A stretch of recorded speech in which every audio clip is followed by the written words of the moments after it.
There are three ways of writing a dialogue. The first way is the realistic way. For example, Noah Baumbach way. I felt repulsed when you touched me. You're a slob. I made all the beds, clothes on the cabinets, took care of you like an infant. Makes me want to peel my skin off. You'll never be happy. This is the way of capturing the reality of conversations. For example, when people are talking over each other, like we all do. This is the way of the dialogue as it really is. The second way of writing a dialogue is the Shakespearean way, Woody Allen way. I don't think our relationship is working. I know. A relationship, I think, is like a shark. You know, it has to constantly move forward or it dies. And I think what we got on our hands is a dead shark. This is the way of a dialogue as it could be. Poetic, full of symbols, metaphors, and subtext. And the third way is the Mandalorian way, the shitty way, the wrong way. This is the way. No, it's not. Bad dialogue is one of the huge deformities in the third season of Mandalorian. Along with long, boring, unrelated quests and inconsistencies in character development, dialogue here is... well, it's fucking disaster. And if you think, hey, what did you expect? It's a Mandalorian you're talking about, not Breaking Bad. The dialogue isn't supposed to be good here. This show is about action and cute green alien. Sounds like you think other components in this season are great. Really? Check out our video review about the last season if you really think so. It'll definitely change your mind.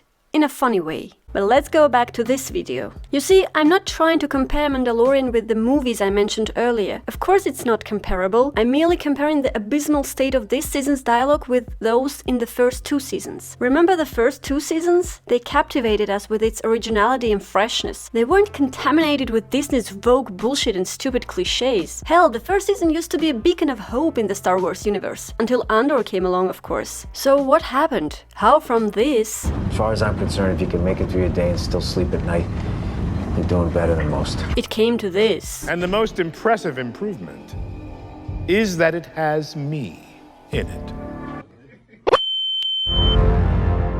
The dialogues in the third season of The Mandalorian seem trapped in an inescapable cliché vortex. The writers are overusing expressions and tropes which make everything boring and unoriginal. Everyone now says, "This is the way," 100 times in a row. The characters are robbed of their distinctiveness and specific traits. Imagine if Ned Stark says "winter is coming" a couple of times each episode. And winter is coming. How would you like to be rich? Dwarf man still making noise. And winter is coming. You gonna say something clever? Go on, say something clever. And winter is coming. Chaos isn't a pit.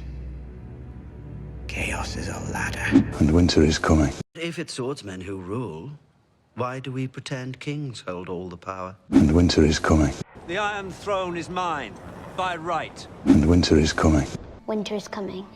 How original would that be? Every conversation with the armorer is limited to cringe-worthy one-liners and predictable exchanges that do little to surprise or engage the audience. Every time we see her, we know she will say, This is the way. It's like every time the writer doesn't know what a character should answer, he puts this phrase in her mouth.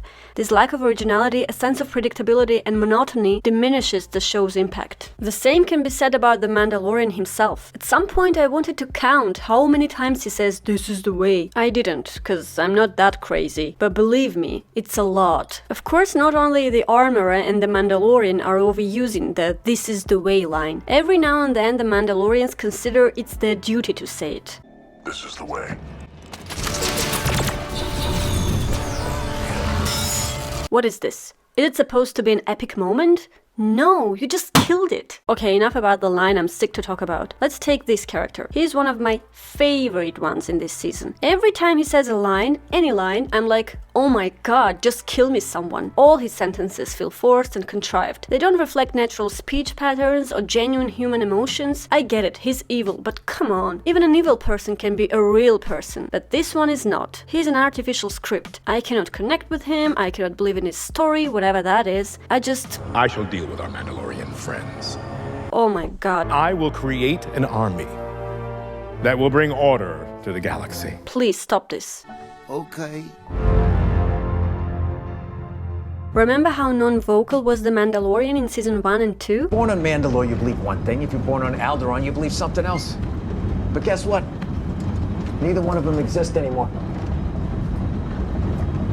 The use of silence in dialogues can be a powerful tool in storytelling, often conveying a wealth of emotions, tension, and subtext that words alone cannot capture, and Mandalorian used to choose not to answer in a lot of conversations. It created a sense of suspense and tension, it allowed for subtext and unspoken communication, it highlighted his internal conflict, it created the atmosphere and mood of the whole story. What was not said spoke louder than words, and what we see in Season 3, he talks a lot. Now he explains his every action, thought, and intention, leaving no room for subtlety or nuance. There is no subtext or deeper meaning or space for interpretation in what he says now. The Mandalorian initially stood out for its fresh take on the Star Wars universe, offering a unique blend of Western tropes and space opera. What happened? These dialogues don't reflect genuine human interaction. There aren't any subtext or nuance. In this whole season we didn't see even one engaging and memorable exchange between characters. That's it. If you are still here and you didn't subscribe and like this video, well,